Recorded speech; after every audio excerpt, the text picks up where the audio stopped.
Balake, where is Balake at? My name's Blake. Do you want to go to war, Balake? I'm for real. Ron. Ron is here, everyone. Don't you love? I really do laugh every time I hear that. It's never not funny. I absolutely love it. I get such a mix of comments in the videos of like, never delete the intro, or please stop using that intro. I'm so sick of it. Anyway, but oh man, I would stop. I would not subscribe if you change that. I'm sorry. It's too good. It's too good. Oh my God. Well, I'm joined today, everyone, by my good friend Sterling Tompkins. Sterling, how's it going? Pretty good, man. Pretty good. I'm loving. I gotta say, just so I can get it out, I love your guys' content. What you guys are doing. That's everyone from Amy to Janice to Mark to Claire, and there's a million others that I'm not going to name, but those are the ones that I know personally. So I love your content. So thanks for having me on here. It's an honor, and this is a great little venue to talk and tell your story. Like even Jackson talks about how Jackson. Let's not forget Jackson, who one of my longest friends, known him forever. We're big baseball fans. We used to go to Dodger games together back in the day.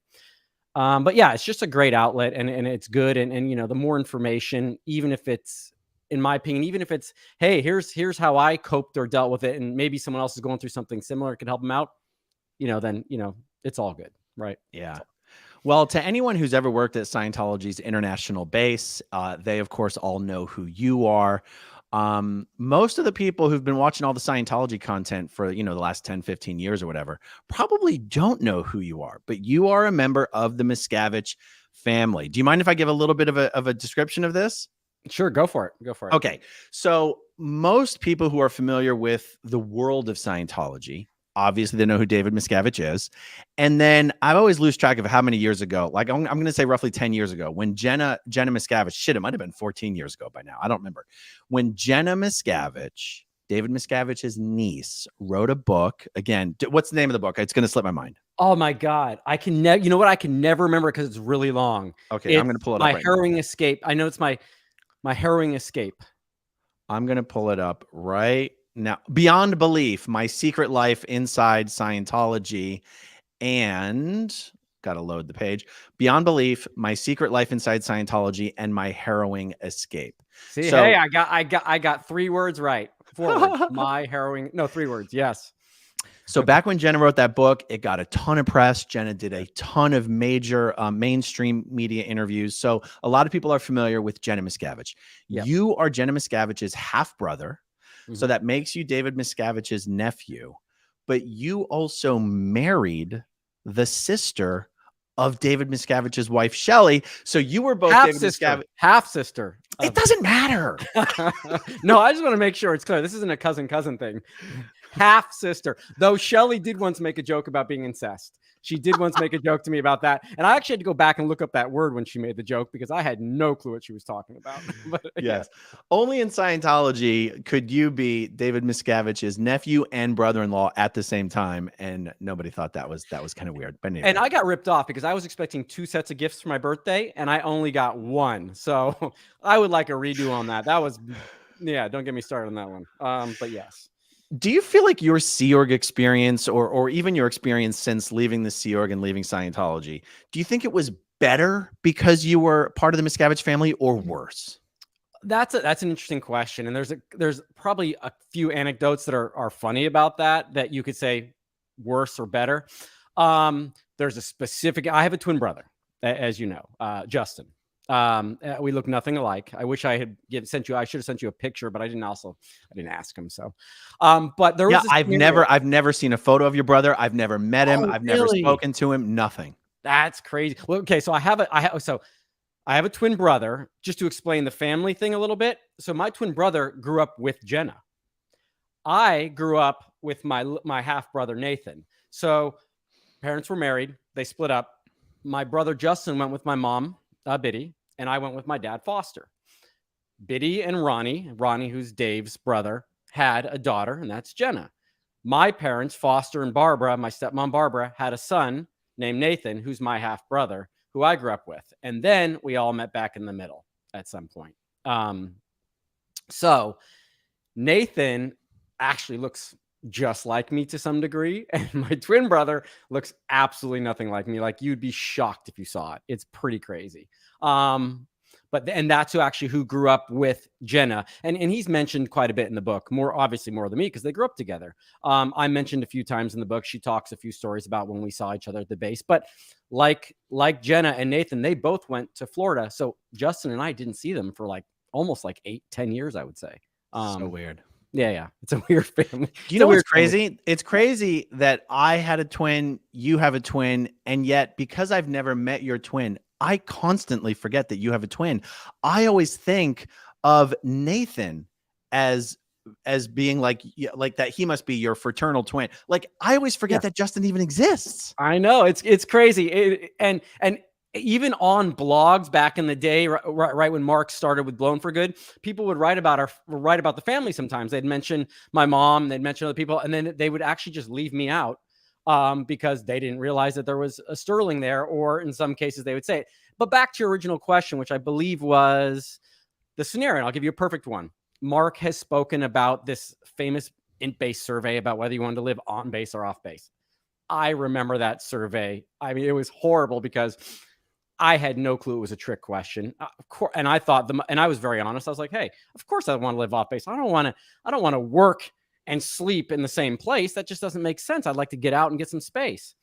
So Justin and I were both in Semo Gold at the time. Now he remembers this differently. And I know human memory is not perfect. We were both in Semo Gold at the time. We both came up and had a muster after the survey. You know, everyone was being yelled at type deal. And Marty Rathman shows up, comes over to Justin and's like, hey, it's okay, blah, blah, blah, blah. I spent the night on the floor in OGH and I had to do lower conditions. Justin got a pass because Marty actually didn't know that I was Justin's brother, because I'm Sterling Tompkins, not Sterling Miscavige. Never have been a Miscavige officially, or really at all. But yeah. So Sterling, in this interview so far, we haven't actually told anyone that you and your twin brother use different last names. You're Sterling Tompkins. Your twin goes by Justin Miscavige. Tell everyone how the hell that happened. He actually doesn't. He actually doesn't. Yeah. Anymore, but he used to. And only inside the church. Officially, always has been Tompkins. Never changed his birth certificate. Nothing. And I didn't know that. I actually thought he changed it for the longest time. But he even told me recently, no, he's actually always been Justin Tompkins. He just was referred to that when he was inside the church for whatever. So please just tell everyone why that happened. I know you think you might have said it, but I'm not sure anyone got it. Just why did that happen? Well, he went when my parents originally split. I think it was at the age of 4 or 5. He went with my mom, who then married Ronnie Miscavige Jr. And so because that was Ronnie's stepson, he just went by the last name Miscavige. I got it. But they never changed the paperwork. Why? They didn't need to, but they never changed the paperwork, so that's why. And me, of course, growing up in a bubble and a cult, that was so insignificant to me. Like, I didn't know there was even paperwork. Like, oh, there's paperwork? Oh, you know what I mean? I think I was 18 before I knew I had a social security or a driver's license. I just had no clue. So it's a non-factor as far as what happened there for me. But yeah, kind of an interesting story. I got to tell you, it really pisses me off to even think that no one in that fucking cult thought maybe we should keep these twin brothers together. It fucking makes me so mad to even think about it. Well, there's a long story to that too, and I don't want to speak out of place for my mom. There is a story. The actual separation had nothing to do with the church, believe it or not. And when we went our separate ways, we still were together every day. Like, we still were in the nursery together with Darius and Darius Wilhare and am I allowed to name names? Oh, please do. That's my specialty. Oh, okay. Yeah. Well, and Darius Wilhare and Sean Alcock, who was one of my closest friends while I was there. And we were still in the same nursery. We were still together until they actually left the Sea Org and they moved to New Hampshire. And I then moved to LA. And I thought you said they went to Florida. I thought you said he moved off to Florida. No, that's Nathan. That was Nathan. Yeah. And I'm sorry. And we're going to go back and forth. So we'll just stick to that. Nathan was in the early 2000s. That's okay. Separate. I don't want to confuse it. I'm sorry. Oh, and you wouldn't be the first, by the way. It is really that confusing. People try to figure it out. And because Nathan and I look alike, it just throws a whole wrench in the works. They're like, oh, that must be like, no, it's not. It's crazy. Well, one of these days you got to send me a photo of Justin so I can see just how. Are you guys technically identical? No, we're fraternal. We are fraternal. Okay. We Okay. are fraternal, but just nothing alike. Nothing. Oh, personality wise, you mean? No, personality wise, a little bit. Looks wise, nothing. No. Yeah, we Oh, played you and volleyball. Justin don't look alike. It's you and Nathan that you're saying look like each other. Yes. Holy shit, dude. I know Well, you no. and you're confusing me. That's why I said, please just control it, because I'm going to start talking about one thing and then go off to the next. So let me just answer your questions and then I'll tell parts of the story. But your first question was, how did that affect us in the church being a Miscavige, which really wasn't. No, I was my mom's son, which made a difference a little bit. But also opened me up for vindictive people like Jenny Linson and stuff like that. You know what I mean? Who did not like my mom. That opened me up a little bit for that. But as far as being a Miscavige, no. I would say the only thing that did is that for whatever reason, I think Shelly Miscavige did actually like me and was very nice to me, even during times when I was in trouble. And I was in trouble all the time. So, yeah. Got it. And guys, for you guys watching live, we'll open this up to a Q&A after we do a bit of a chat. So feel free to put your questions in the chat and we'll get to them as we can. So Sterling, I'm just curious. I know you watch a lot of the SPTV videos and everything, and I know you love Janice's videos, Mark's videos, Jackson's videos. Is there any part of the dialogue that you hear that you're like, oh man, I really want to jump in and discuss that more. I'd really like to dive deeper into that, or I'd like to tell stories about that. Ooh, that's yes, because, and specifically, probably more related to yours, Mike's, and Mark's stuff, because, for instance, Mark will tell a great story, and Mark has a fantastic memory. I'm shocked sometimes how much he remembers.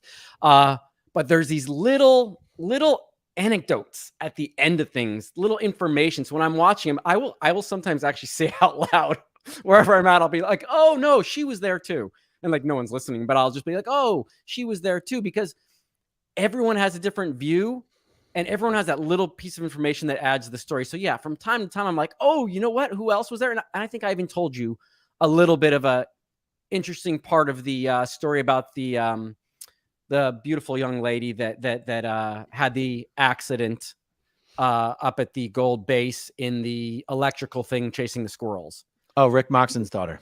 Yes. And I told you that little bit of story that I was involved, the little part where I actually drove her in that morning, you know what I mean? And, you know, was probably one of the last people to smile and say hi to her, you know what I mean, before that happened. So there's little parts like that, little things that I knew or I was a part of, and I was never as involved in everything as a Mark was or a Mike Rinder, but I was always on the periphery somewhere and have my own experiences, you know what I mean? Well, I just realized we never even told everybody how many years you spent working at the Int Base or Gold, et cetera, and whether you were born in Scientology or the Cadet Org. Let's tell everyone about that. Okay, great. Well, pretty simple. I was part of the baby boom that happened after everyone got off the ship, the Apollo. So I was born in 1976 in Clearwater, Florida. Was raised in Florida till I think about the age of 5. Moved to California. My father had moved to California to start up INCOM, which is the computerized organization for Scientology.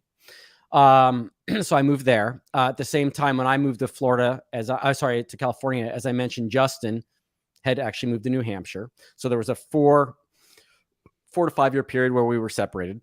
And then I was in all the way, you know, it's funny, people. So I want to mention at what point I moved, but I don't really like have high school or school years to reference that because we didn't really have any normalcy when it came to schooling. I went to public school while we were in, I actually went to 4 different schools while I was in California over like a 7-year period. But nonetheless, when I officially joined the Sea Org, I don't remember what year it was exactly, but it was probably right at the 89, 90, I want to say.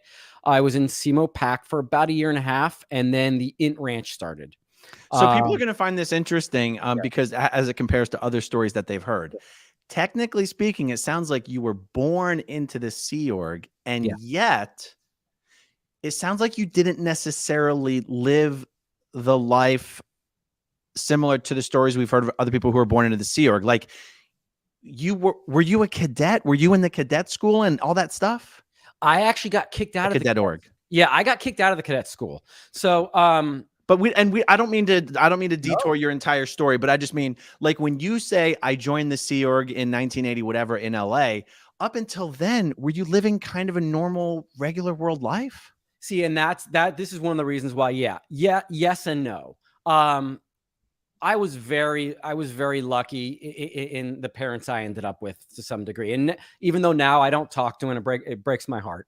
My stepmom Barbara is a fantastic person. She always has been. She's the girl, if you walk around with her, everyone knows her and says hi. She's from Long Island, New York. She's just a nice person. So when I was a kid, but she's still in the Sea Org, right? She's still in the Sea Org. She is still in the Sea Org. As is your dad Foster, right? As is my dad Foster. Yeah. Okay, go ahead. And so I had a lot of problems with authority when I was younger. So I got in a lot of trouble at Scientology schools, even at public school, and in the cadet org. So at one point, my parents pulled me out of the cadet org, and they sent me for a while to a Scientology school, which was Mace Kingsley. And while I was in Mace Kingsley, I would come home at the end of the day, whereas most people would be in the cadet org and do that whole thing.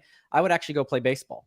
And I joined Little League, and I had a somewhat normal life, and I would hang out with some of my public Scientology friends because my mom was a senior CSAOLA, Barbara, and she knew everybody. So she just was able to direct my outlet of my energy and what I wanted to do in the appropriate way, because I did not do well under any sort of strict or, controlling environment. And, and there's a whole, and we'll do that sometime, but there's a whole story about how I was at one point was taken away from my parents. I think at the age of 9, locked up in the big blue building in one of the wings because I was on the child's RPF. And, I ended up escaping that by running down the hallway after taking a shower, running down the hallway, going down the flights of stairs, and then running to my parents' apartment. And because at this time my dad was in Bridge, my parents' apartment was actually just off the property in Normandy Boulevard, behind the parking structure. But that's a whole nother story. And it's actually funny remembering these things as I'm talking about them. So I did have a somewhat unusual upbringing because of that one factor. I had a lot of problems in school and in classes because of the, rough. So I intervened when you said I joined the Sea Org. Did you say 89? Did you say? I think it's 89, 90. Yeah. Where I signed a contract. Yeah. So did you instantly go up to the Int Base at Golden Air Productions, or did you stay in LA at PAC for a while? I went to SEMO PAC. So I was there. Okay. I want to say I was there for about a year. I got in trouble as per usual. I mean, there's a time bomb that goes. It's like, let's go 8 months, going to get in trouble for something, for arguing for something. And so at that point, actually my mom, Biddy, just to be clear, my actual mother, Biddy, she was up at Int. And so she phoned me and said, do you want to go to the Int Ranch? Justin was already there. Mike Brown was already there. Sean Alcock, all of my generation was mostly already there that had parents that were up at Int. So I jumped up there and went up there. And that's amazing. So you'd been in LA with your dad and your stepmom, but then your biological mom sort of intervenes. Hey, do you want to come up here? Was that because she just thought you'd be better up there? You'd be better off up there, closer to her? Like, what do you think? Yes, because I was getting in trouble. And I think if I remember correctly, I was in big trouble. And I don't even remember what for, to be honest with you. But I was on the decks. I was doing demolition in what's now the PAC canteen. And I can't remember exactly how it went down, but she called me one day and just asked me if I wanted to. And Justin was there. Sure. And so I said yes right away, because I also missed I was still 10, 13 years old, 14 years old. I missed my brother. So, right. And I knew he was up there, and I knew he was up there with my friends. So I was like, oh, hell yeah, that's probably going to be nice. And that took me back into regular schooling, which was nice. Sports, which is, just one of my favorite things to do is sports. So it kind of brought me back into that. And yeah. Okay. So for those watching, I will colloquially refer to the Int Ranch as the labor camp where they kept children of Sea Org members who worked at the Int Base. How would you describe the Int Ranch? Okay. So I've actually had this debate with several people. I'm going to give you my opinion, and this isn't defending anyone. This is my opinion.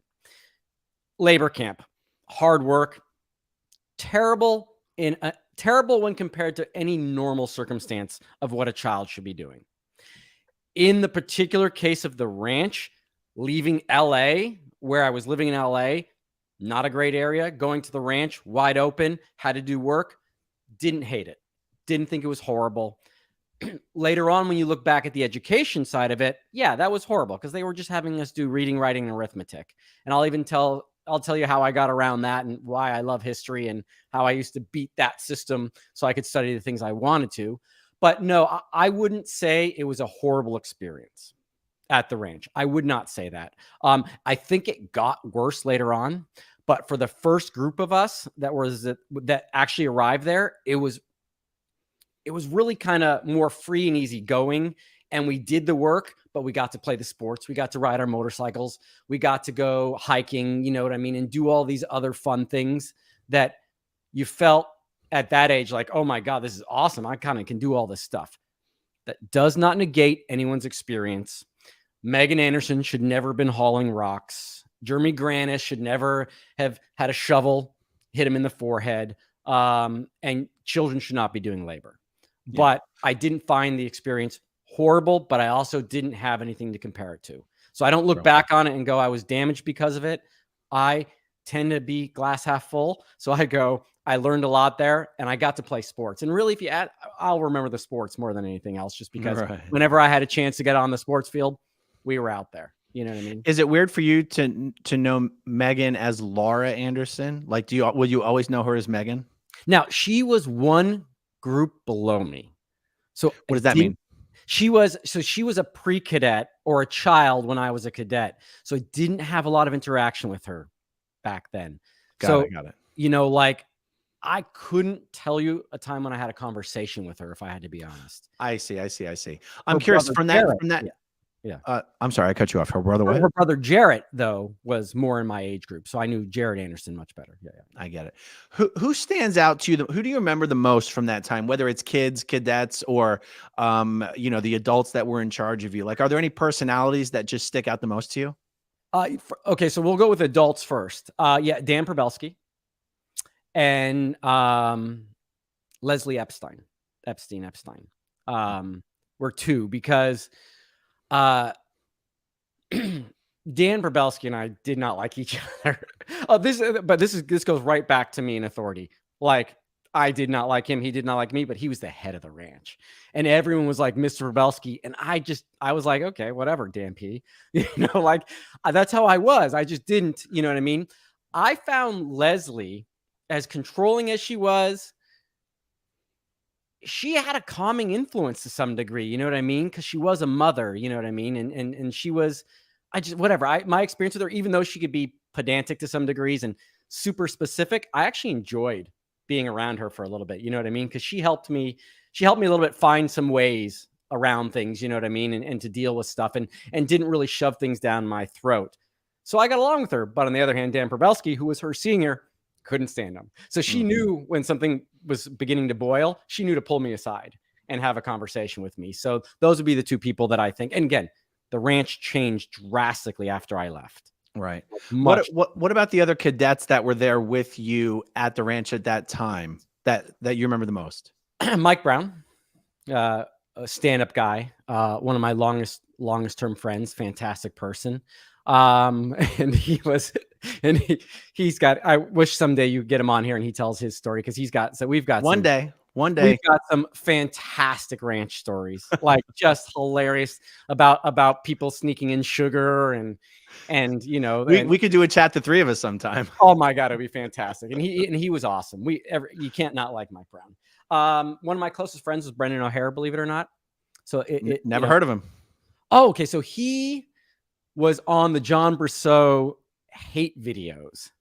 And so when I see those and some of these people I know, and I know, like, Brendan O'Hare is a good guy. He's a good person. You know what I mean? So it does. And I want to clarify that, because people are going to have an issue with that, I'm sure. Okay. So in my opinion, you can be in the church and be a good person, but you grew up with nothing else. You're influenced that way and you do the things you do. Yeah, no doubt. Brendan O'Hare's a good person. Michelle Alcock is a good person, right? They're a good person. Michelle Alcock it's another person I mentioned because she was in the video. Even Maggie Truex, to me, good person. But then you get your Jenny Linsons, right? Who I think is just not a good person. Church or not a good person.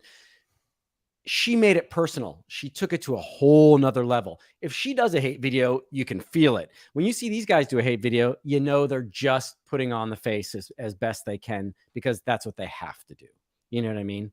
Barbara Tompkins, my stepmom, good person. You know what I mean? Foster Tompkins, my dad, good person. He's done some mean things, and I'm sure you're going to find people that have horrible stories about him. But if you really know the person, I say good person. You know what I mean? It's unfortunate they're in a cult that has them acting that way to do things, or they're not speaking. Like my dad's family, Foster's family, unbelievable. Like they support me so much, I can't even tell you. You know what I mean? And they all love Foster, and they're heartbroken that there's even this conflict about him, you know, talking to me if we have a family reunion. But they're fantastic, and they actually support it because they do really know deep down his character. He's a good person. You know what I mean? No, I mean, look, I agree. Like John Lundin is someone I'll talk about in my videos, and he's a known figure in the Sea Org world. The fact is, underneath it all, John Lundin's a great guy. You know, he's in a shitty scenario. He's adopted shitty habits. Basically, all trickles down from David Miscavige, right? Juliana, I never know what last name to use because she has like 5 last names since I've known her. But Juliana, I knew her as Juliana Shape. I knew her as Juliana. She was the TaxEc Astro Foundation when I was the TaxEc Astro Day. She did one of the hate videos against me. She's a great person. Karina Garone was Astro Day staff member, did a hate video about me. Karina was one of my favorite people in the Sea Org. She's a good person. But like you said, there's those people who just are not. Ben Monahan, not a good person. Oh, and you know I have a Ben Monahan story. I told you that one already. I forget. Oh, I met him once. Okay, so I used to. Okay, and let's get like Mitch Brisker. Like I love the fact you interviewed Mitch Brisker. I knew Mitch somewhat well. I wonder if he remembers me. It'd be an interesting question to ask. But I was on quite a few tech films for whatever reason. I was in quite a few tech films. And you know, that's how I met Jason Begay. Anyways, and we're jumping way ahead, so we'll go back. I'm just going to tell this little blurb because I have to about Ben Monahan. So I had a Class A license when I was in the church. For however reason, I ended up getting a Class A license, which means I could drive a tanker, passenger, trailer, and I could drive anything on the road basically because I had hazmat and everything. Jesse Ratcham and I both got that license at one point when I was in the grounds department, trees department. So I would also sometimes when we went on shoots, I would actually drive the bus with all the talent down from the Gold Base to the shoot. You know what I mean? So we're doing, I can't remember the film. Mark will know it. It's the one about the football player Dianetics, the football player that breaks his back.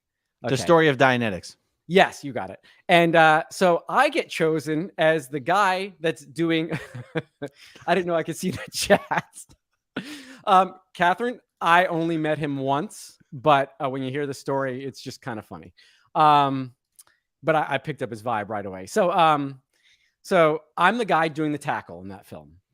So the stuntman jumps in the air, and I'm the one that hits his legs and makes him do the spin.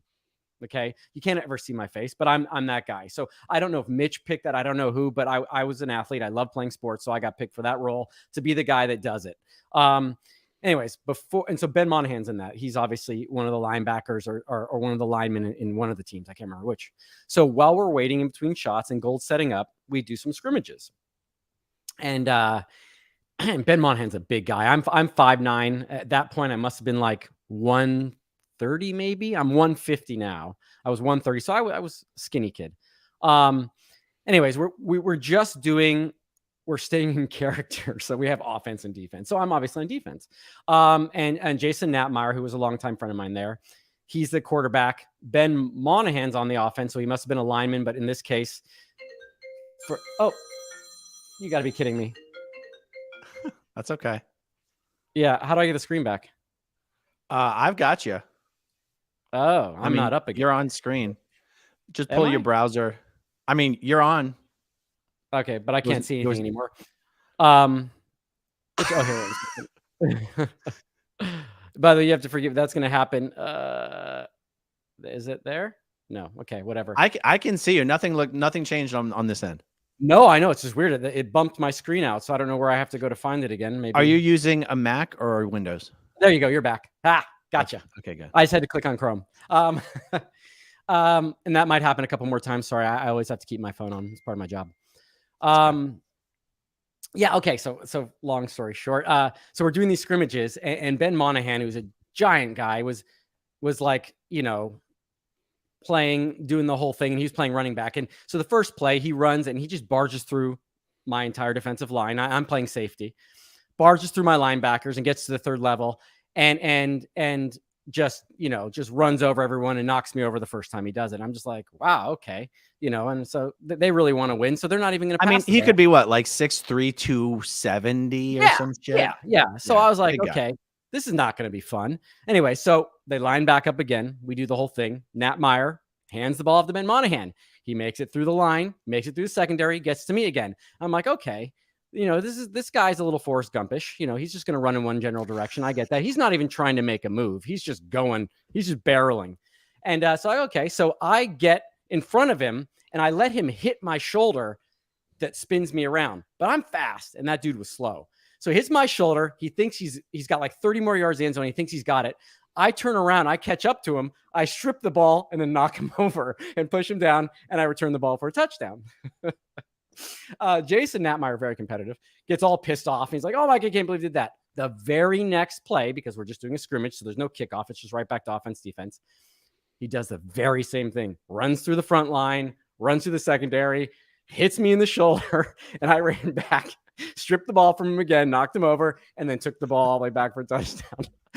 Needless to say, we played for another hour. Natmeyer did not hand Ben Monahan the ball one more time. He didn't get to touch the ball again after that. So that's my only Ben Monahan story. I was just like, okay, he's I'm not sure that story reflects the true horrible nature of his core, but it does show that he's slow and stupid, which should satisfy people that do not like him a little bit, because that day he was embarrassed. Okay. Who else do you remember most from the Int Ranch days? Int Ranch days. Okay. Taryn Rinder. That'll be a controversial subject. That was actually one of the questions that I had in the lineup here. Someone asked Lydia von Stretchclaw, wasn't that the time that Ben and Taryn Rinder were at the ranch? Were they both there? They were. Is Lydia a former Scientologist, or how would she even, or is she just an avid listener to even know that or guess that? I don't think she is, but people pay really close attention to all our videos. So both were there. Actually, both were there before me. So Taryn was there when I arrived. She was one of the core 4 to 5 people that first arrived there at the first wave. Ben, again, younger group. Ben Rinder was actually Nathan's best friend for the longest time while they were at the ranch, my little brother. And then, of course, Taryn, to Justin and I, Taryn was like our sister. We grew up with her, raised with her. We were in LA with her. We were there. So she's one of the people we knew the most there for sure. Also, I would argue not a horrible person at all. Boy, it really doesn't come through in her videos. I know she seems to have gone whole hog. And I get that. I do. She seems to have, but my experience with her, and you got to understand in the context of she doesn't talk to me anymore, nor would she. But my experience with her there, when she had the chance to twist the knife, at least towards me and other people that I knew, she didn't twist the knife. I guess that's the best explanation. She didn't twist the knife. She would hold it, but she didn't twist it. So how did you graduate or move from being a cadet at the Int Ranch to being a full-blown Sea Org member on the Int Base? Excuse me. One other person. I went down the wrong pipe. Sean Alcock, sorry, was the other person I want to mention. Okay. That is the son of John Alcock, Nettie Alcock, and his sisters, Michelle Alcock. All born at Morton Plant Hospital in the 70s, 76, 77. Also one of my closest friends. Knows Mitch really well because he's been in the shoot crew for probably 20 years now.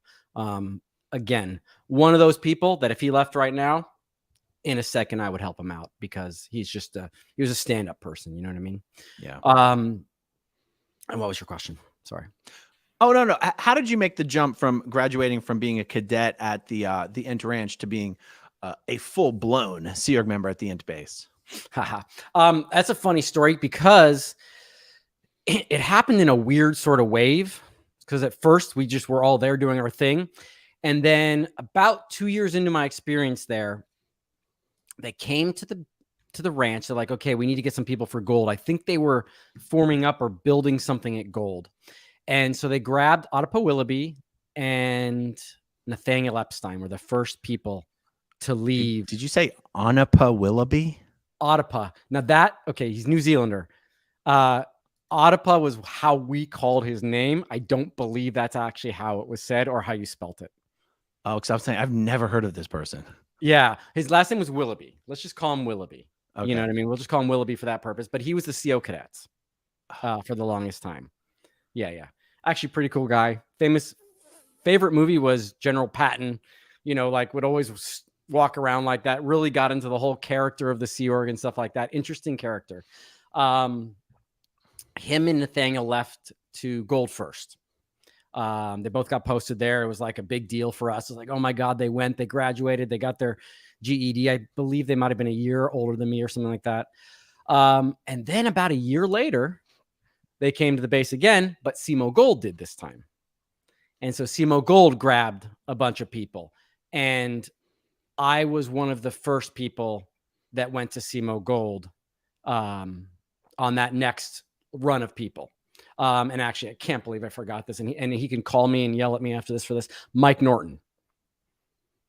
One of the other cadets that stood out. One of the other cadets. So it was Mike Brown and Mike Norton, who were actually two of my closest friends, were there. Was Mike Norton related to Ron Norton? His son. I've never heard of Mike Norton. Oh, he's an awesome guy. Is he out of Scientology? He is. He's actually in he's in the Border Patrol. Very, very successful. Still the same old Mike, never changed. Still an awesome guy. We still talk. He's a great guy. And he actually his dad was a legend to me in the Sea Org. I mean, everyone knew who Ron Norton was. You know. Yes, everyone did. Yeah. I first really knew Ron Norton when we played football one Thanksgiving at the base. It's always football. Yeah, he became a legend back then. Yeah, he was a legend, but that's another person, Mike Norton. Okay, he so actually grew up in Flag. While I was in LA, he was in Florida. So the stories he told about going to grade school in Florida, were ridiculous. Like I had never even heard this stuff about. Yeah. Well, dude, did you know that Shelly Miscavige and Mark Yeager went to Clearwater fucking high school? Well, have you seen the photos from the yearbook? Oh, I haven't seen the photos from the yearbook. Okay, so I listen in my car a lot. So if Janice ever does that and posts the videos, I don't get to see them until later. But I did not see I cannot believe that though. I did not know.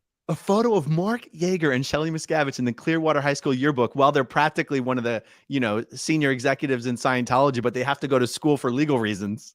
It's unreal to me that happened. Like just crazy to me. That is insane. I wish I could see that. I'll dig him up. I've got him. Okay. So then what did you do when you went? So you went right from the cadet org to CMO Gold? Yes. Yeah. Okay. And so what did you do? Okay. So I think. And how old were you at that time? Man, okay. I'm going to be wrong about the ages. Just ballpark here and there because we're back to that time period. And, and I always date it with, I think I don't remember. Just ballpark. I was between 12 and 13, 14 years old. That's a lot younger than I thought you were going to say. Yeah. So go ahead. I don't want to make a big deal about it. I just wanted to have an idea. Yeah, I can't remember. So maybe I was like 14, 15, 16 when I think I was 16 when I actually went to the base. And because I remember 1990. Yeah, anyways, I'll start speaking out loud about how I remember it, and that's not going to benefit anybody. Yeah, it's okay. It doesn't matter. Go ahead.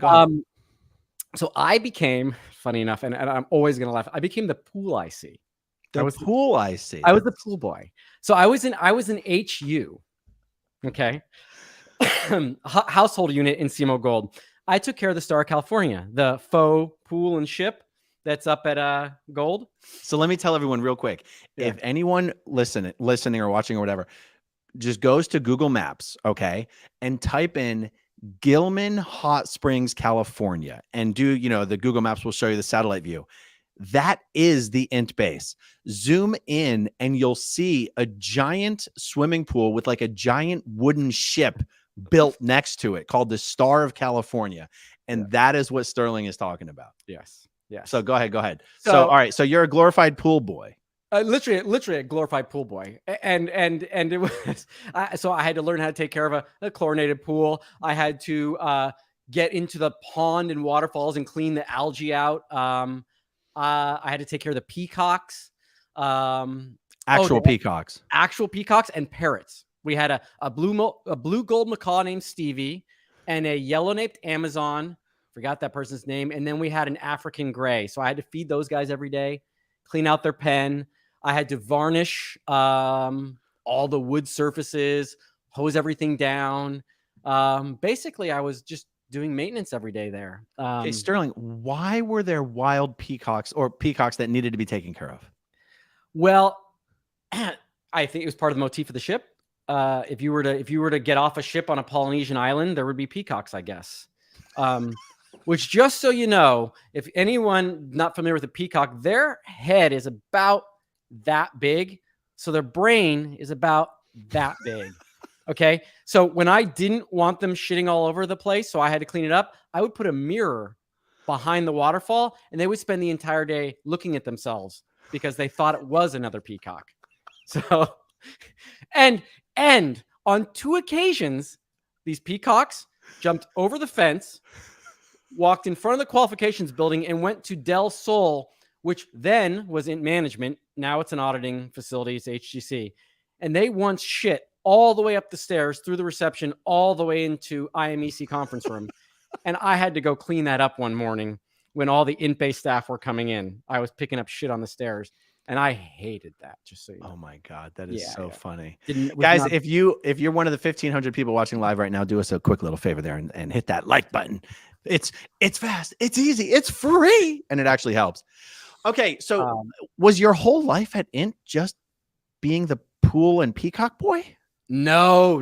Okay, so that lasted, I want to say 8 months because that was usually the time frame. But no, I think I was on there for 2 years. I had one of the other cadets that graduated was my deputy pool IC. So it was the both of us. I forgot, by the way, besides the peacocks and the parrots, we also had a saltwater tank that was in the captain's lounge that had to be water changed every week. So you had to learn about the specific gravity of the water and salt content. And that was actually my favorite time of the week because there was a radio in there and I could play music. And I had to ask Pablo, who also happened to work in that area. He was the famous guy that was basically L. Ron Hubbard's steward for the longest time and did flamenco dancing.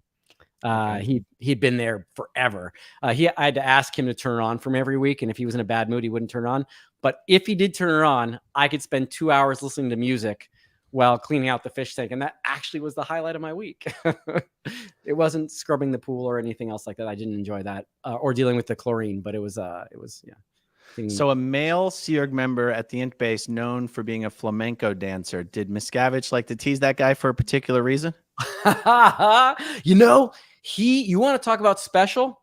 He actually got to go perform whenever he wanted to because L. Ron Hubbard had said before he passed away, Pablo can do flamenco dancing whenever he wanted to. Oh, Pablo had been around for that long. He worked with LRH. Yeah. Mm-hmm. He worked personally for LRH. Yeah, he was either his steward or his cleaner. Janice will know all about him. Speaking of Janice, she is in the chat. Oh, no. And she said, Sterling, you better not be spilling the beans on our plans. Oh, my God. I wish I could, but I don't remember what our plans are. So you're safe right now. I don't remember what we're going to talk about, but we will talk about something. I love Janice's and Mark's channel. And one of the reasons I do is because I was that kid that would see somebody at Int and I could just tell there was something about that person. I'd be like, I wonder where he's from. I wonder if he worked for L. Ron Hubbard. I wonder how long he's been here. I wonder what the history is. I always I love history, so I always wondered what the actual truthful history was because they were so tight-lipped about what really went down. You'd only get bits and pieces there, and I would always wonder. So Janice's channel and Mark's channel, I love because it puts this puzzle together for me about why things were the way they were when I got there and what had happened before. So it's just fascinating. Yeah. History-wise. So for everyone watching now and on the replay, Janice's channel is called Our Scientology Stories, Peeling the Onion. And if you're not subscribed to them, I definitely recommend it. Yeah. Okay. So you were the pool IC. You had a deputy pool IC. You guys took care of the saltwater tank, the peacocks, and the swimming pool and the African gray. But that wasn't your whole time up there. What happened next? Okay. So I at one point was, I can't remember exactly how it went down, but I was done with that job. I didn't enjoy it. I'd got myself thrown onto the base EPF. At one point they'd start up a base EPF. That brings, I actually did not do, and I don't want to get too technical, but I never did an EPF officially. Okay. All right. Officially, I did one in LA. And that's a whole nother story about how I went unconscious and fell off a dumpster, and broke that's how I finished it. I wasn't a great student, by the way. I literate, could study, but didn't enjoy it. So any chance I could get to open an encyclopedia and study about another subject, I would do it. Did not like studying the study tapes, the WSB tapes or whatever I did not like it. I went very slow. So I get put on the base EPF. I do it. And then I go back to SEMO Gold, to the SEMO Gold EPF. And then I become the operations chief for SEMO Gold. Okay. That's a major post. A little bit of a bump up from Pool IC. That's a huge bump up. It's amazing that in some ways they'll take anybody. No offense intended, but if you go from pool boy to being ops chief CMO Gold, they'll take anybody and put them on an important post, and then they'll take any Sea Org executive who's been there for like 30 years and they'll make them the dishwasher without any second thought. In a second, and that fact right there, that occurrence, that normality is one of the things that led my it's not constructive, it's critical thinking to a point. Because I couldn't make sense with that. If I knew someone worked with L. Ron Hubbard, at that point I was like, well, they worked with L. Ron Hubbard. How does anyone have a right to say they're bad? Because when L. Ron Hubbard died, that person was still good in his books. How could they be this?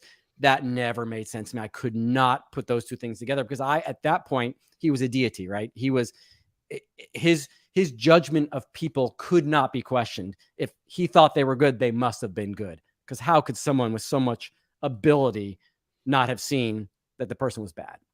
Right. Doesn't make sense. So what was life as ops chief CMO Gold like? How long did that go on for? What was it like? That was. Did I say ops chief or what? Programs ops? Which one was it? No, so I was a programs ops first, but for such a short amount of time. I was programs ops for maybe a couple of months, and then I was the ops chief. That was hectic. I was in way over my head. And I do remember the whole going to someone at Gold and saying, you got to get this, and I could feel I'm talking to someone that's probably been there for 25 years at this point, and I've been there. I'm just this kid. And I should send you a picture of me I have a picture that a friend sent me of me doing a uniform inspection in Gold when I was the ops chief. Oh, you got to send me that. Oh, and I've never wanted to punch myself more. The expression on my face is so arrogant. And so it's like, okay, and I get it. I bought into that thing. I get it. You know what I mean? But I've never wanted to punch myself more than that picture. I'm just like. So let's tell everyone, what the hell was your job as ops chief CMO Gold? So so there you're running programs. So there would be an observation or an occurrence of something not going right in Golden Air Productions. There would be a bureau that did investigations. They would look into it. They'd find a who or a why for that situation not working out. At that point, once that was approved and the who was found that was creating the problem, you then have a program, a series of steps laid out to resolve that issue. And the ops chief's job was to approve and monitor and run those programs to execute them fully to handle that situation once and for all. And underneath the operations chief at that point would be sector people. So you would have a programs operator for cinematography division, or programs operator for treasury, or you basically would break down the different sections of Golden Era Productions, and those programs would be run by those people individually into those areas. Under operations chief was also the data bureau, which collected all reports and everything about that sector, which was Golden Era Productions, because we were SEMO Gold. So every time Mark Headley got in trouble for licking crackers, you were getting reports. Yeah, yes. And funny enough, never into Cine, but yes, the actual, and so funny you mentioned that, because it's good that you mentioned that, because that just triggered the memory of it. Well, you know who the Cine programs ops was when I was the ops chief? No. Yeah, it was Annie Tidman. Oh, wow. Yeah. Jesus. Annie Tidman. And there's a person that absolutely, I was like, I began to know a little bit who she was. I began to figure it out, and I was like, that's interesting. And I'm going to do this every time, so forgive me if you think it's guys is strange. When I'm talking about a person, I'm going to tell you my opinion on them. Whether your experience is different. I loved Annie Tidman again. Oh, I've never heard anyone say anything bad about Annie Tidman. By the way, for the listeners, Annie Tidman is Annie Broker of Annie and Pat Broker, who were the two people that were with L. Ron Hubbard. Actually, Annie was with L. Ron Hubbard when he died. Pat was not. Annie was one of the two people who was actually supposed to take over Scientology. Fast forward however many years, Sterling is her boss. Yeah. Yep. Now, so interesting. I felt insecure about that at the time. I was just like, because I figured out who she was. She actually spoke to Shelley and then told me that Shelley had pulled her aside and said, hey, are you okay with working under Sterling in this position? We know it's a little weird. We know it's strange. Are you okay with working for Sterling? And actually, Annie told me that story, which made me feel 1,000 times better about the whole thing, because I felt so awkward telling this lady who had 20 times the experience I had of everything and knew Scientology way better than me. I had a hard time, putting those two facts together.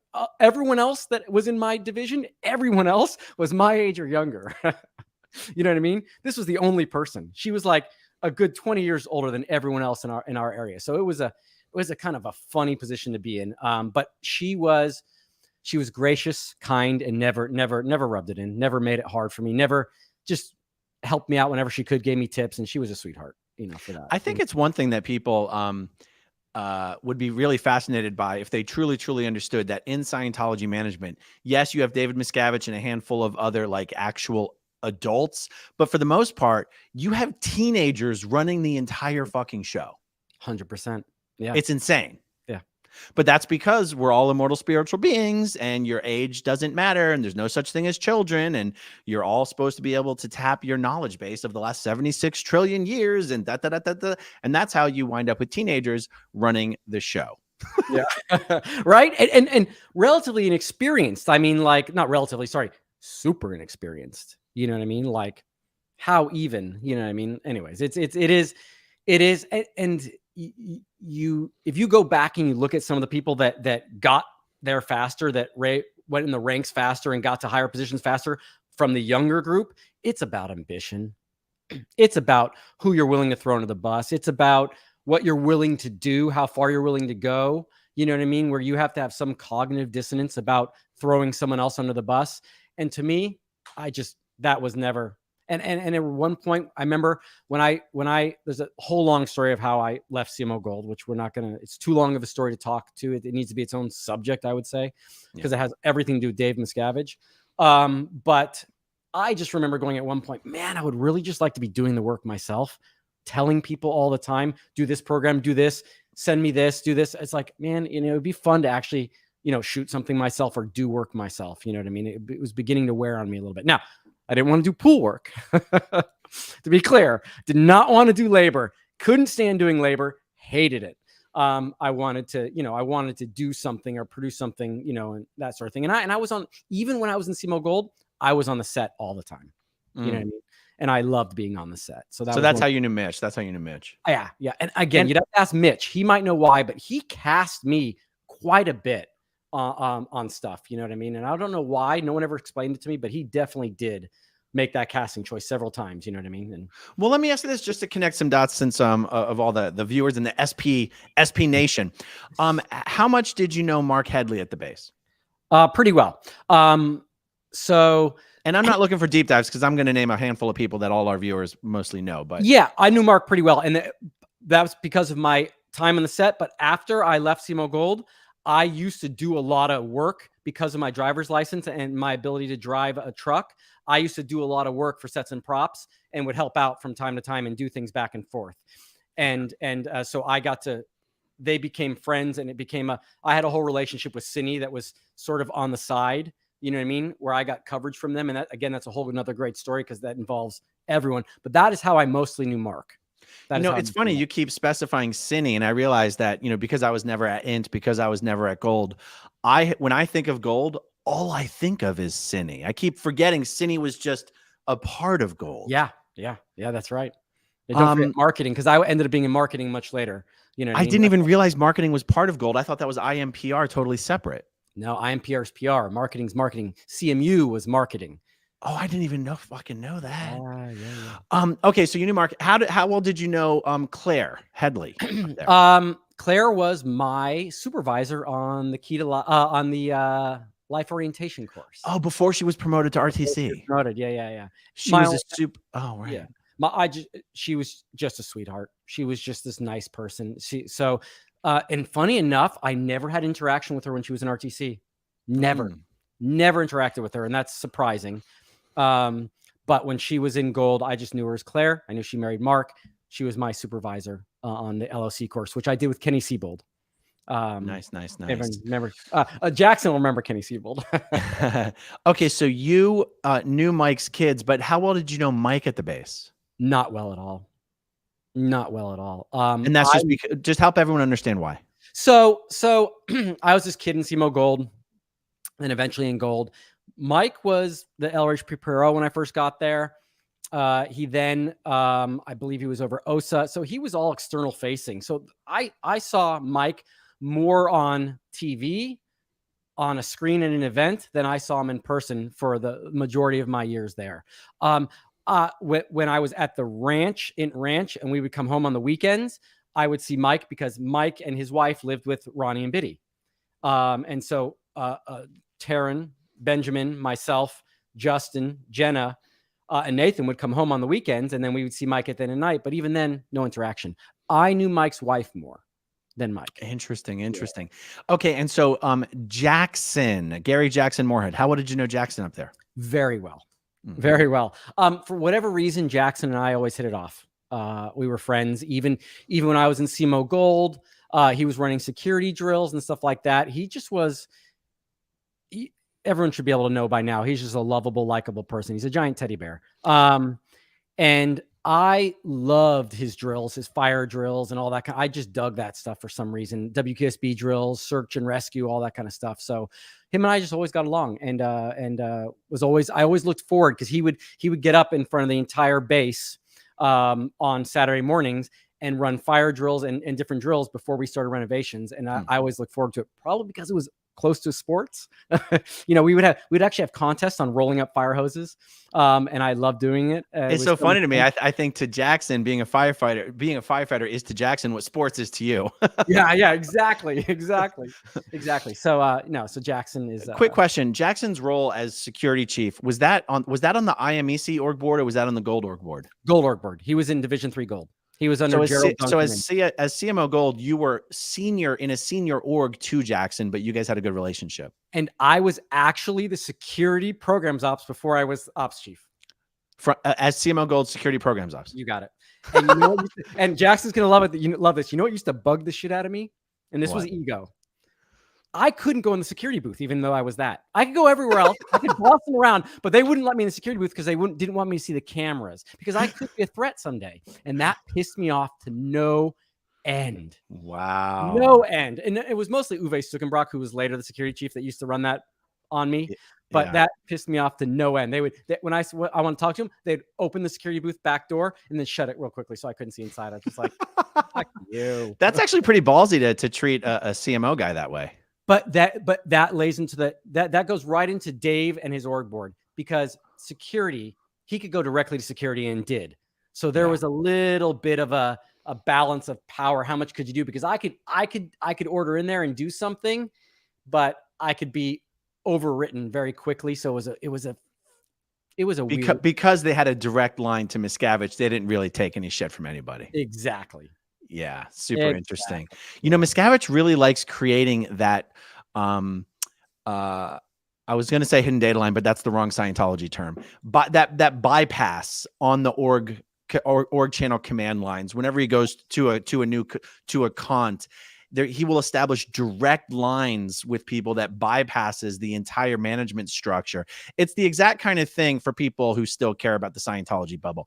It's the exact kind of thing that Miscavige does that L. Ron Hubbard never would have done, because it dismantles the org. It undermines the very org structure, and Miscavige does it all the time. Oh, all the time. It was, it was, and I don't know that I could say I noticed it as much back then. But it did every once in a while, because if he went and spoke to someone and then said something good about him, it was funny. It was like he would go talk to someone, and then have a base briefing, say, oh, this guy, he's doing his job. And then everyone would be like, oh, that guy's awesome. You know, and for 2 weeks he was untouchable and all this kind of stuff. And probably didn't listen to people or his seniors. It was such a odd scenario, because when you train for CMO or CMO Gold, you believe you're an emissary of the Commodore, and everyone should, and the actual reference says everyone should treat you like they're talking to the Commodore. But I'd be like, okay, so why is RTC then? Why do I have to say anything to RTC? I would be like, okay, let's just do the basic math on this. I'm talking for the Commodore, but RTC, but they used to be messengers. So it's a whole, it's just, Janice would be the best person to comment on how that got that way. Well, the way I always explain that, Sterling, is in the absence of L. Ron Hubbard, David Miscavige and RTC fill that role of Commodore. I was never confused about the fact that the messengers were now messengers for Miscavige, not messengers for L. Ron Hubbard. Interesting. And that makes sense, because remember, RTC or Dave was actually called Department 21. Yes, which was always strange. Which would mean source. So it was a little confusing, you know what I mean, at that point. I even once wrote a report when I was at ASHO at PAC. I once wrote a report to the RTC reports officer saying that David Miscavige has been given this squirrel non-standard nickname, and I didn't know if he was okay with it, and I wanted people to know, like, it's already a nickname to call him COB, but it became not okay to say COB. It became that was a violation of security, because people would know who you were talking about, and so people would call him Department 21. But there was never any order that came down saying that his name is Department 21. And I was like, this is non-standard. This is unacceptable. This is J&D. And I got a letter back, almost like, that's adorable. Don't worry. It's okay. Okay. So you've just reminded me, and I've got to bring this up. I would have hated you. Okay. Writing reports. I'm going to guarantee you that in my entire serial career, which was over 1990, no, let's just say 1989 so it's 11 years, 4 years, so 16 years, 16 year career. I maybe wrote 10 reports.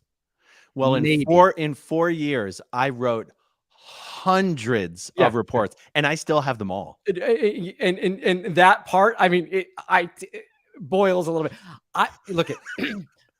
If I had to stop working to write a report, it drove me insane.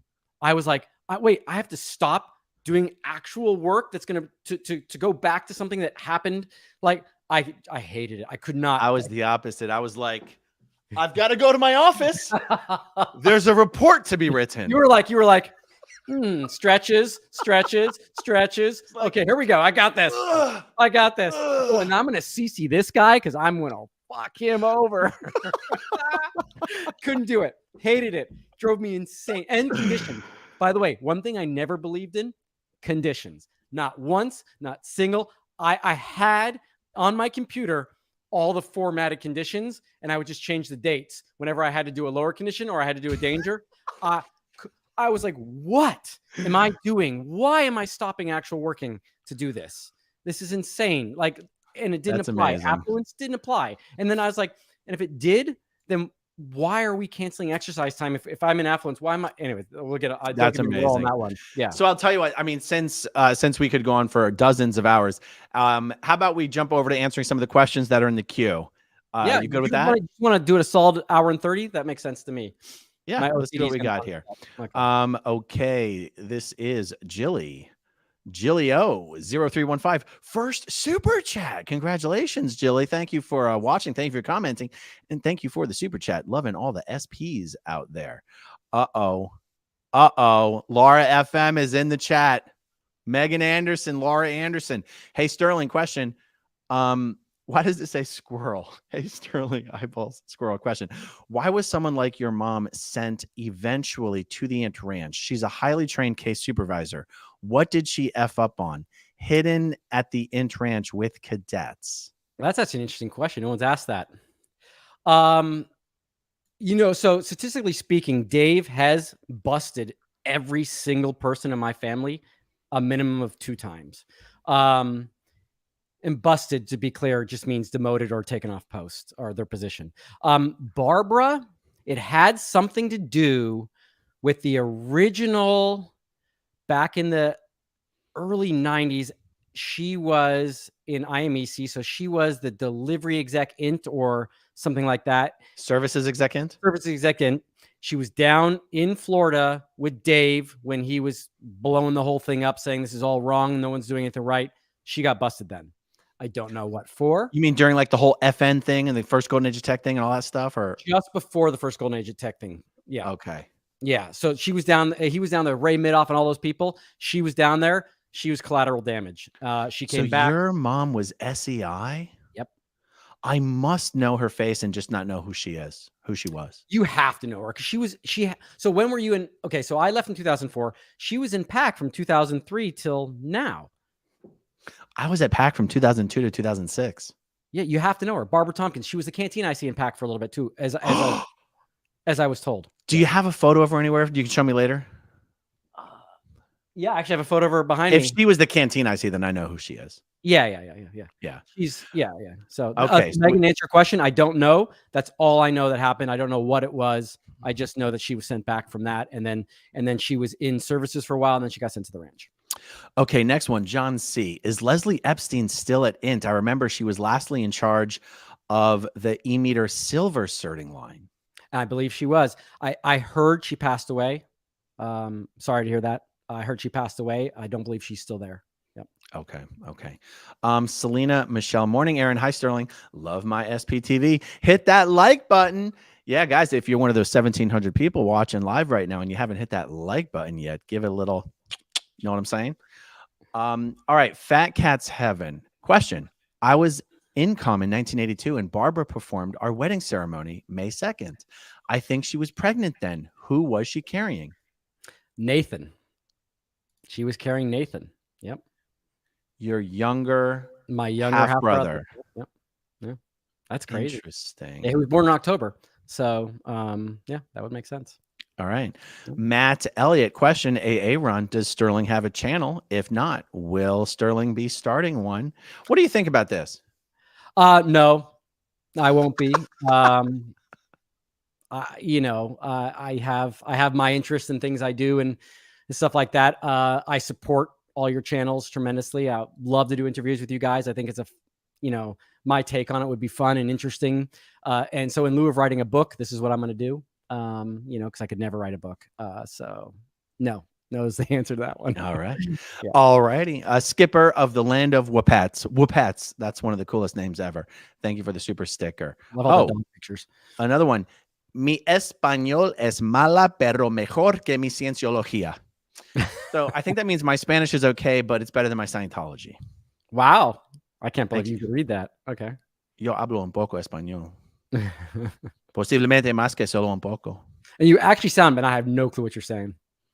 Yes, I learned it from all my Chilango friends in Scientology. Did you really? I grew up playing baseball in LA, and I was the only Caucasian kid on my team. Everyone else was Spanish, and I never learned. And it kills me. I should have. But anyways. It's easier to learn when you're young, harder to learn when you're older. Yeah. Okay, Tampa B Man. Sterling, thanks for coming on AA Run's channel. My name's Barbara. You're pretty cool. Thank you. Thank you. Barbara's a great name. So I thought I had clicked a hell of a lot more questions than this, but that's okay. We don't have to like. We can do a million videos. We can do videos whenever we want. You know what I'm saying? Last chance, guys. If you got any questions and maybe I missed them, go ahead and let me know. I'll give a couple minutes for any new questions to come in. But otherwise, let's see. Oh, I never got to ask you. How well did you know Janice Gillum Grady up there? Oh, so that's a great story. Okay, so obviously, Janice was there. I think Janice held me and my twin brother a day after we were born in Florida. No. Yep. And I didn't obviously see Janice because she was at winter headquarters in La Quinta. She was all over the place. When I went to the Int Ranch is the first time I saw her again. And there's the thing about Janice. She never fails she's got such a big heart. Like if you just bump into her, you know how she feels about you. And I think one of the loveliest people I know. And so I just bumped into her at the ranch one time and she told me, oh, I know your parents. I was on the ship, all that kind of stuff. And I think it was 2 months later, the flood happened and she left. Didn't see her for 14 years. And then I bump into her or I forget how we got back together. And then I see her and we pick up like we've been in touch for the last 20 years. And then I find out how much she knows my family and how much she knew me and all that kind of stuff. And again, she's just, I don't call a lot of people. I don't talk to a lot of people, but Janice is one that I do because she's an amazing person. Yes. That's awesome. Yeah. By the way, quick reminder, if you're one of the 1,700 people watching live, do us a favor, hit that like button, please. Okay, we have 4 more questions here. Lisa Marchbanks, Dragonfish, Handmade Goods. Regarding Mike's assumption that Shelley would take over if Dave was dethroned, if he's been erasing her from Scientology for 16 years, who would be the one who would dub her the leader? Scientology doesn't know her anymore. I'd like to jump in on this one real quick. Oh, yeah. The people at the Int Base still know who Shelley Miscavige is. It's just that public Scientologists don't. But anyway, what are your thoughts on this question? No, it's an interesting question. I think it would be you'd have to lock Jenny Linson in a closet to make sure she didn't have a vote on this. That's true. But it would be a group of people that were still there. If the air got cleared, Dave was out of the way, and they could just do something logical and actually approach it. I think because of her longevity and stuff and how they like her, it would just kind of be let's just have her do that. There'd be no official anything. You know what I mean? That's how I would see going down. One other thing I'd like to say about this is that there wouldn't be one person who would dub any one person the leader. It's hard to even visualize how this would actually go down because I feel like it would come down to the lawyers and the accountants and the bankers. It's whoever they felt they were going to listen to the most. Do you know what I mean? Like, which brings up an interesting question. Who besides Dave would be most connected to or have most access to the lawyers? Well, that's why Mike said, well, that's why Mike says it would be Shelley. Oh, okay. Now, because do you really think Jenny Linson is the one dealing with the lawyers? No way. No. Dave would never allow that because the truth is nobody but Dave deals with those guys. Yeah. So those guys know Dave and they know Shelley. They don't know Jenny. True. They don't know Mark. They don't know Guillaume. They don't know Greg Wilhare. Actually, they might know Greg Wilhare. Yeah, they might know Greg, right? Yeah. Actually, they would know Greg. So anyway, it's something fun to speculate on, but it's very hard to truly visualize how any of that would go down. Yeah. Okay, another question for you here. Russ T. Who are the parents of Mishy Alcock? That would be John Alcock and Nettie Alcock. Yeah. And I think Janice actually posted pictures on her last video or a video last week of her holding Sean Alcock with Nettie in Florida.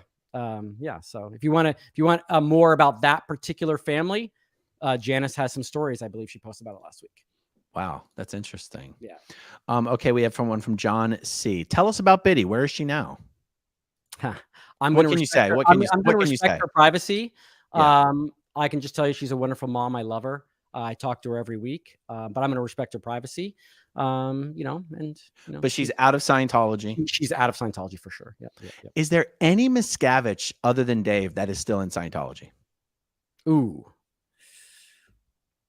Oh, I wouldn't know. So again, I don't know all that side of family. I know there was nieces and nephews from his sisters, but I didn't know them. So Oh, right, but they'd be public. They could be public. So his sister's kids could possibly still be in Scientology. Yes, exactly. Yes, exactly. Okay, and I don't know who they are. I don't know. Okay, Nasty Nathaniel wants to know: did you ever know PAC security guard Parker Osmond? Never heard of him. Okay. Full name? Never heard of him. Yeah. Bit of an inside joke there. Wow. Nathaniel has a tattoo of Parker's face on him. Oh, Jesus. Okay. That's why he's asking. All right. Aaron, have you engaged your kids about Scientology? I'm not totally sure I know what this means, but it's not like we've sat down and tried to explain. Like, my kids all know what Scientology is, if that's what you mean. They all know what Scientology is. They all know why we have to worry about private investigators. They all know why they can't be friends with the Scientology kids in their school. They know all about that shit. And why their dog has to be disconnected. That's right. Poor Goliath. Yeah. Andy Fabulous, how close were you to Catherine from security? Is this who's this referring to? Well, I have no clue. I don't ever remember there being a female security guard or security person ever. Who's the port captain gold? Kathy Frazier. Oh, Kathy Frazier. She wasn't when I was there. It was Ken Hoden. What would Kathy's post have been? She was. Oh, what was she? Wait, isn't that Mike's wife, ex-wife? No, that would be another great person. I'm forgetting his name. Jefferson Hawkins' ex-wife. Oh, so look, in some when documentary crews have gone to the Int Base, this crazy lady who I'm pretty sure is Catherine Frazier comes out and basically dresses them down. Are we talking about the same person? Yeah. So I'm assuming they're asking if she's from security. It's probably because there's always security officers with her when she comes out. That would be the correct person. She was in the port captain's office when I was there. I'm assuming she's still in the port captain's office because I know Ken Hoden isn't apparently. So she is probably that. And that is the same person. And that was Jeff Hawkins' ex-wife. And did you know her? I knew her briefly. Yeah, I did. I had almost zero interaction really on Sea Org Day. I think I had interaction with her when she would help arrange stuff or something like that. And then the last time I saw her on a screen was she was one of the wives. The Inch Wives on Anderson Cooper. The Inch Wives. Yeah. Nice. Yeah. Okay, this is a fun one. Can you please make the fireworks for Goldie's birthday? All right, help me out with this. 2 thumbs up, and this thing is going to do something. I'm doing this? Well, I don't know if it detects the guest, but okay, hold on. I got to go. Wait, I'm going to get close to the camera. There you go. So no, there's no way it's going to do it for me. It might not do it for you. Okay. I'm having. Oh, someone else told me that I can test with other things. Like, let's try 2 thumbs down. Hold on. I can't. My wrists can't do it. Okay, forget it. We'll worry about that. Yeah, that's arthritis, man. All right. Skipper of the land of Whoopets. How about we offer all those folks VOC rehab? I don't know what that means. VOC rehab. Vocabulary rehab. I don't know. Yeah. I don't know. And Hell Gear, thank you for the super sticker. All right, well, I can do it. I can do it. Yeah, that's good. Okay. It's a StreamYard thing. Oh, and I've also never known if it will do it twice. So let's try one more. Oh, jackpot. Damn, that's a little weird how it wow, no, you got it big time this time. Damn. Nice. Okay. All the cool So toys. how about we cut it there and Sure. we'll pick it up again sometime soon. Yeah, for sure. I'd be happy to do it. Yeah, there's so many. I mean, it's actually, I'm smiling here because it's actually, look, I'm going to end with this little point. There's definite trauma. There is a lot of horrible things that went down. My personality, how I am, I will tend to remember the good points first. So forgive me if I don't seem down about it or stuff like that. I will talk about the things that were wrong and the things that went wrong and the horribleness. And I'll get into that for sure. But when I talk about it and I even bring up my friends, it just brings a smile to my face because I still miss them to some degree. And I still remember the good times we had. And that's just how my mind works about it. But I also want to give the story of how things are from my perspective. So I do get that. And we'll get into that stuff. Your lights, the batteries. You know, I watch your channel. Do you know those things come with plugs, by the way? Wait. You think I can just buy plugs for these without having to buy new lights? Or I have to buy new lights that have plugs. No, they should have. I have those same lights. They have a little. Right. These actually might have come with those plugs. I might have even thrown them away. You can charge them or you can just plug them in. Oh, okay. Yeah, because it's the LED ones, right? That has all the different. Yeah, when you pulled it in the frame the other day, I was like, no, I know those have. Now that you mention it, I know that I have plugs for them. You know, I'm just going to make one more plug for, I know you don't want to start a channel, but not everyone has to use their channel the same way. Like just because you have a channel doesn't mean you have to be doing interviews and doing this. What might be, if you decide this might be what I think you would find fun, is if you're listening to all the videos that we do or the stories that get told or anything, and you're like, oh my God, I have a funny little story that I want to tell about that. And you just turn on a camera and be like, I was just watching Aaron's video and he mentioned this and I got a funny story. Because what you're going to find is that people are going to stumble upon your videos and they're going to reach out to you and people that you know and stuff like that. And it just consider it, because you don't have to do the same shit I do. You could just do your own, little storytelling every time you get reminded of something. Seriously, dude, you are so good at what you do that to even try to, like, you're just good at, I mean, I watch a lot of YouTube videos now, and how the presentation goes, the smile, how you come across, it's just excellent, which is why I chose, or why I asked to interview with you, because I just like the whole vibe of the thing. I don't have that in me. I love answering questions. I could be on here for 3 hours answering questions. I love when it's a directed question and I can comment or give an answer to it. That is my thing I enjoy, because when you just ask me, I'm going to start rambling because there's so much information to try to get it, and it's not going to come together in any way that makes sense to people. So yeah, I like answering questions. Now I could obviously do Q&A, but yeah, I like we'll definitely tell Nathan and Justin if they ever want to come on and chit chat. I'd love to have them on, of course. Yeah, I'm going to wonder if Justin's going to see this and call me, because he's going to be all pissed off that I mentioned that, but that's all right. All right, everyone. Thank you so much for watching. Thanks to everyone who watches until the very end, and we'll talk to you soon. Okay, see you later. If you want to see my rock and roll songs, click right on this guitar. And if you want to see a different one of my videos,